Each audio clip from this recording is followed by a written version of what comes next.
Joining me now for a discussion about the media's role and responsibility are Charlie Warzel, opinion writer at large for the New York Times, and from Boston, Joan Donovan, director of the Technology and Social Change Research Project at Harvard University's Shorenstein Center on Media, Politics, and Public Policy.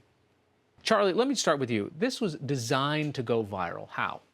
So, this isn't the first act of violence or torture to be streamed live, unfortunately, in our modern era.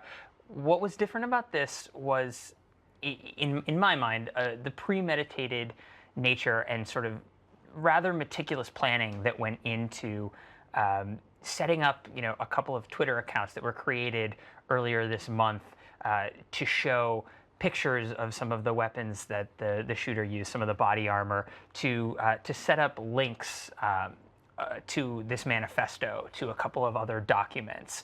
So there's this, this idea of not only is this attack going to be live streamed, but there's going to be a trail for people to follow. The things inside that are going to be sort of engineered to sow discord, to start fights, to provoke, and to get the media, obviously, as we are all doing, to pick up on this. Joan, when there is this kind of design and there is kind of this engineering, as Charlie mentioned, how do we stop the spread of this? You've called yesterday for the phrase, I think, is strategic silence. How do we do that?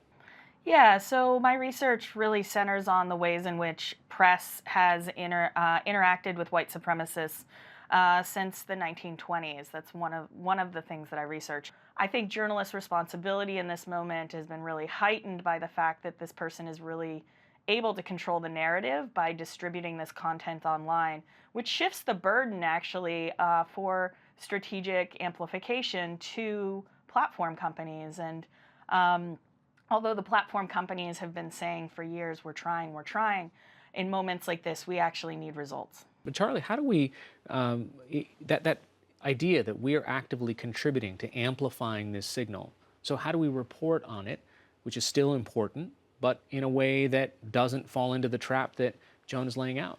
I think it's a massive challenge. But I think in my own reporting, something that I've tried to do is to talk much more about the mechanics and the idea of manipulation, how these platforms are being leveraged, demonstrating, walking readers, listeners, viewers through how something like this takes place, how it was engineered to get you to fall into those traps, and not focusing on the actual message of hate and violence is something that not only takes away the power of an extremist like that, but also lays sort of bare their philosophy and helps you sort of guard against it in further, because there will be more of these types of things. Joan Donovan, look, I've also seen some critique last night saying, hey, you know what, if this was a Muslim shooter, and if he or she had put out a manifesto like this, the FBI and everyone else would go through every single paragraph, look at every possible inspiration, whether it's a video game, it's a person, it's a politician,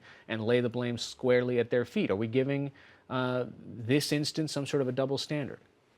I don't think so. I've seen a lot of people trying to hold the language used by the Trump administration accountable for the way in which people are starting to understand Islamophobia, anti-Semitism, as well as, this word invasion has come up more than a few times. And, we're dealing here with this manifesto in a very tired white nationalist conspiracy theory about white genocide and the depletion of the white race. This exists online everywhere for all to see, like it's on every platform. It just hasn't been amplified to this degree because of the violence that was perpetrated in the name of the ideology. And the point about law enforcement or the FBI, yeah, we do know that the US government is looking less and less at white nationalist groups in the US, and I think that's a really big problem. We are watching this burgeoning movement that all movements have ebbs and flows. When movements are in moments of success, there's a lot of fracture. The coalition tends to break apart. And so an event like this could actually galvanize or reanimate a movement. And so I'm very happy to see that journalists are not calling up their, any neo-Nazi that they can find and giving them a new place to air their ideology. What I think is also difficult is, I really want to talk about strategic silence in relationship to white supremacist ideology. It's not always the case that we need to treat every single bad thing that happens online as the same thing. I think for white supremacists and white nationalists or white identity extremists, we need to have a very concerted strategy that focuses in on the actors and the influencers. Joan Donovan from Harvard University and Charlie Warzel with the New York Times. Thank you. Thanks.